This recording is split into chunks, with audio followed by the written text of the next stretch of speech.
Frank Hornstein called me 21 years ago to ask, did I believe it was possible to create an organization similar to the Jewish Council on Urban Affairs in Minneapolis, St. Paul? I responded, of course. It was 20 years ago that Rachel Breen, Frank Hornstein, and myself came together with an idea for creating an institutionalized force for social justice within the Twin Cities Jewish community.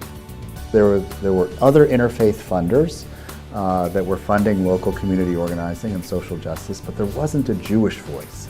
And so I think that idea carried over into our founding, that in some way we were filling a void in this very vast and rich Jewish communal structure, that there really wasn't anything that was working side by side every day with local grassroots organizations, interfaith and otherwise, addressing social justice in the metropolitan area.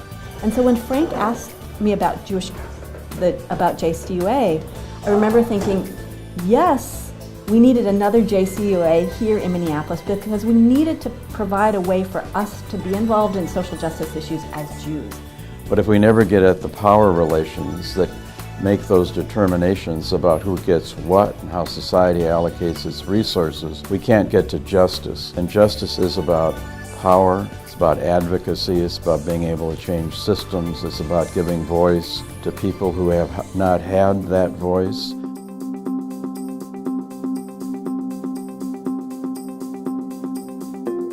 It turned out that we remained in our building with the help of GCA, who organized, helped us, told us what to do and how to do.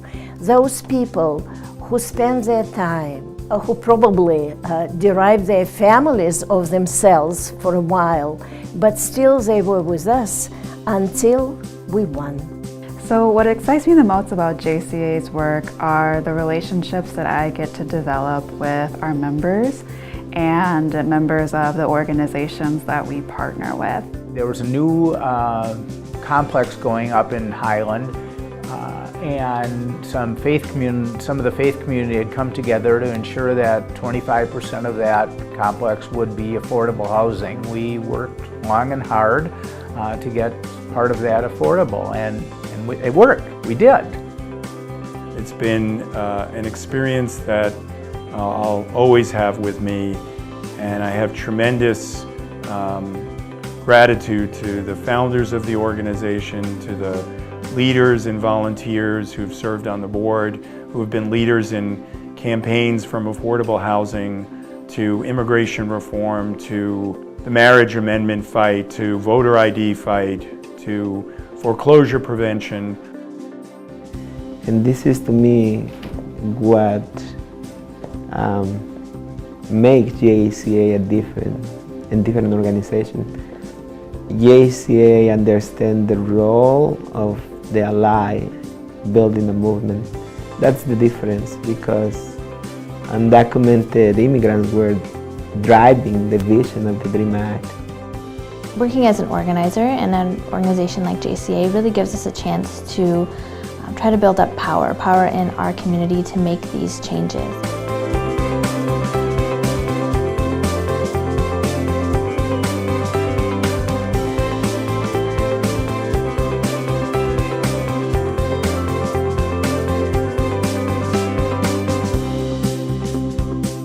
One of those moments when you realize how important Jewish community action is for their role in speaking out when there's injustice, urging us to turn to the sources of our tradition, in this case, the words of Leviticus, which say, when a stranger lives in your midst, you may not oppress them.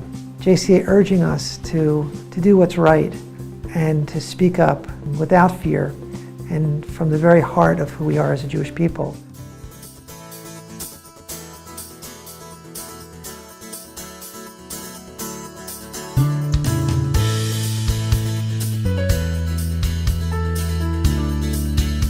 Before we were expected to move out of our home and the bank was going to seize our home, the staff of JCA came to my home and they sat with me and they said simply one phrase: if you don't give up, we will not give up.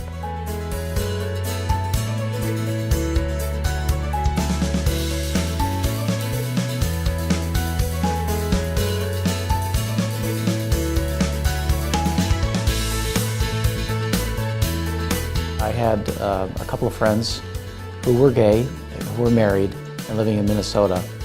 And they felt that if the marriage amendment was adopted, that would really be a very negative statement to them about how Minnesota felt about them. And in fact, they were getting ready to move out of the state because of that. And I really did not want them to leave the state.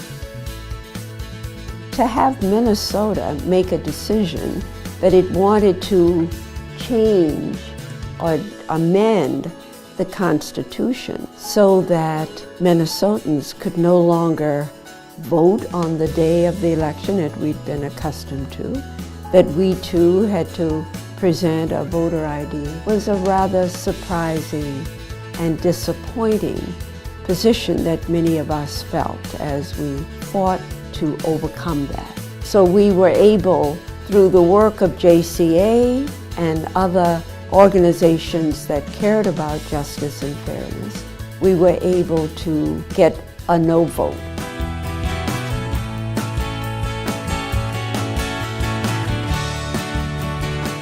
I think the Seneca Institute was a mix of, some really great learning experiences, some really meaningful one-on-one conversations, and then some opportunity for some real partnership building just between different synagogues.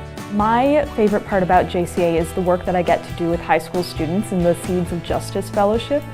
It is incredible because the young people we work with are just extraordinary. So Seeds of Justice is a program, a fellowship for youth in the Twin Cities, Jewish and non-Jewish, to develop community organizing skills and to become involved in social action campaigns across Minnesota.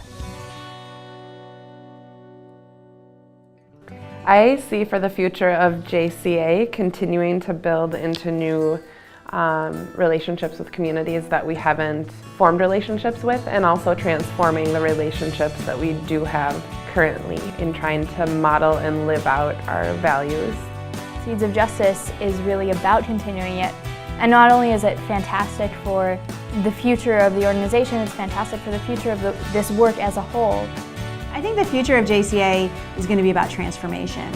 I think that through education and training and leadership development and relationship building, we are going to transform the Jewish community to an incubator for Jewish social justice in Minnesota.